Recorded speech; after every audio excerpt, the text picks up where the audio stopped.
Hi everybody, I'm Culture Plan, an independent channel. Bonjour à tous et toutes, je suis Culture Plan, une chaîne indépendante. Comme je le dis à chaque vidéo, vous pouvez la soutenir par la page Tipeee. Ce soutien est essentiel parce que cette chaîne se veut à vocation artistique et pour le moment, faute d'heures de visionnage, manquant de live, de vidéos, elle ne fait pas partie du programme partenaire YouTube.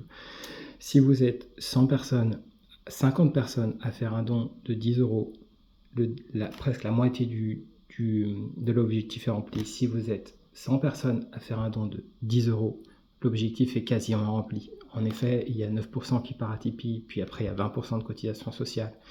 Mais le rêve peut sembler loin, mais en fait n'est pas si loin. Aujourd'hui, je voulais mettre beaucoup d'énergie en fait sur tout ça et vous parler de diverses choses, vous parler déjà de l'été, j'espère que vous passez tous et toutes un très bel été. N'hésitez pas dans les commentaires à partager vos souvenirs d'été partageables que vous avez envie de partager. De mon côté, je peux vous dire que j'ai passé un bon été, j'ai beaucoup bataillé, j'ai bataillé sur la dépression notamment, et je pense que j'obtiens petit à petit des résultats. Et j'ai bataillé aussi sur l'évasion, parce que l'été c'est aussi fait où qu'on aille, où qu'on reste, de s'évader, de lâcher prise et de penser à autre chose, de se permettre diverses lectures. Moi, comme vous le savez, j'ai pas mal continué comme à la lecture du manga Bleach que je suis en train de relire, que j'adore.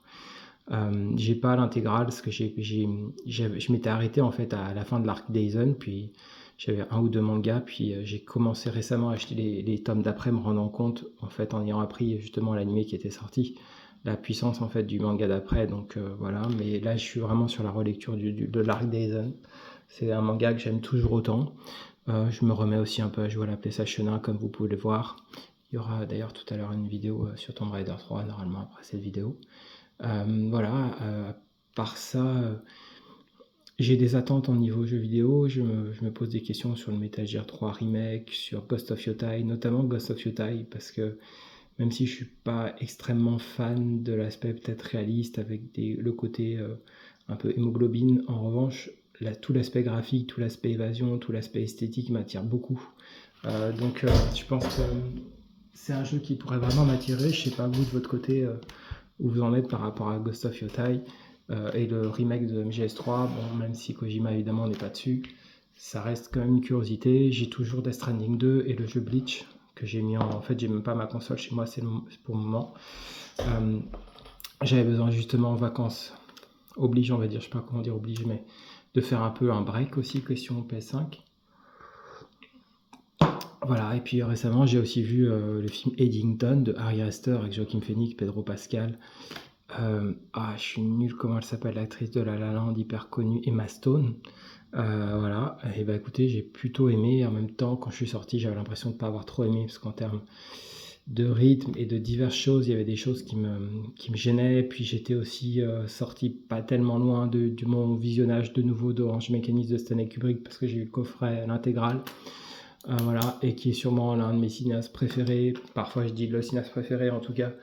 Quand un jour mon médecin m'avait demandé qu'est-ce qui m'apaise, j'avais dit Stanley Kubrick en réponse première, donc ça dit pas mal de choses. Voilà, mais j'étais content de voir ça, et puis j'ai revu aussi au cinéma récemment Ocean Eleven, le premier de Steven Soderbergh, et ça m'a fait vachement du bien. On l'a vu avec ma copine, et c'était super agréable de revoir ce film, de voir Brad Pitt à quasiment mon âge, à 38 ans, 40 ans, et voilà, et toute la clique, et c'est un bon film en fait, c'est agréable de le voir, justement ça fait déconnecter le cerveau, et c'est bien agréable de le voir. Voilà, et puis à côté de ça, toujours motivé pour cette chaîne, pour essayer de la faire connaître. Je pense qu'il faut que j'insiste aussi davantage sur la nécessité en fait d'essayer de récolter des dons et que des gens sensibilisés aient envie de participer, parce que c'est vrai que je me disais, voilà, en fait en soi, mais c'est beaucoup en fait, trouver 50 personnes, 100 personnes, c'est énorme en fait. Donc je me rends compte que c'est vraiment énorme, encore plus d'un point de vue régulier. Donc voilà, donc on verra bien. En tout cas, j'ai envie de continuer, je prends toujours du plaisir à le faire. Je crois que en fait, ça fait partie de mon chakra, de mon moteur. Comme vous le savez aussi, cette année des 39 ans, maintenant j'ai 40 ans, mais a été l'année de mon diagnostic d'autisme que je suis allé chercher.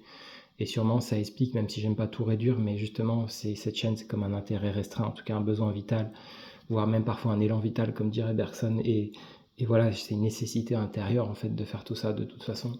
De la même manière que j'ai eu des nécessités intérieures depuis longtemps, de créer, etc. Donc c'est dans la suite des choses, avec la différence aujourd'hui que que voilà, il y a un vrai besoin, un vrai besoin, j'ai une vraie envie d'être, je suis auto-entrepreneur, mais que ce projet il puisse prendre une place plus importante. L'objectif aussi étant que j'ai mis du temps à comprendre que mon autisme, ben voilà, vraiment, du temps à comprendre, en tout cas, on va dire factuellement, qu'il ne me facilite pas la vie au niveau travail et que très clairement, il a fallu que je fasse un dossier MDPH dans lequel je vais devoir attendre plusieurs mois.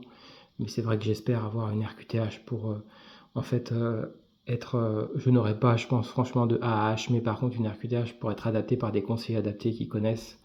Ça me paraît vraiment très important, ne serait-ce que pour me soulager, pour soulager mes proches, parce qu'en fait, c'est compliqué l'autisme, et j'en parlerai peut-être un jour dans une prochaine vidéo. Et donc voilà, et puis aussi pour travailler la question du dehors, parce que pour le moment, c'est pas si simple, et ça l'a jamais été vraiment. Donc voilà, même si j'ai fait des choses, comme vous le savez, pour ceux qui suivent la chaîne depuis longtemps, qui sont, voilà, je travaille dans des studios de jeux vidéo, j'ai été enseignant, mais j'ai été aide à domicile, etc. Mais il n'empêche que malgré tout, il reste des problématiques qui sont compliquées, qui font qu'à un moment donné, soit par des systèmes de compensation un peu plus bas qu'avant, ou aussi tout simplement un besoin de vérité et de réduction de souffrance, à un moment donné, on a besoin d'être un peu accompagné. Donc voilà, je croise les doigts pour que début 2026, il y ait une réponse, que c'est des temps longs. Entre-temps, je continue de chercher, mais c'est pas simple, parce que comme je vous disais, voilà, quand on est autiste, je pense que le rapport au monde qu'on a, il est compliqué. Et à un moment donné, d'ailleurs, il y a certains moments donnés, soit la famille, soit des amis, soit peu importe l'entourage, et soi-même, en fait, on nie quelque chose comme ça, et en fait, factuellement, à un moment donné, à force de nier, ça craque. Et c'est ça qui amène parfois certaines personnes plus âgées à des burn-out, à des dépressions, à des choses graves, parfois à des comorbidités pathologiques et psychiatriques, et qui amènent en fait à des diagnostics, en fait. Parfois à des hospitalisations, et parfois justement à des diagnostics, et qui aboutissent parfois justement à ce diagnostic de TSA. Donc si vous voulez, c'est pas toujours une petite chose. Donc voilà ce que je pouvais vous dire, et c'était tout en gros.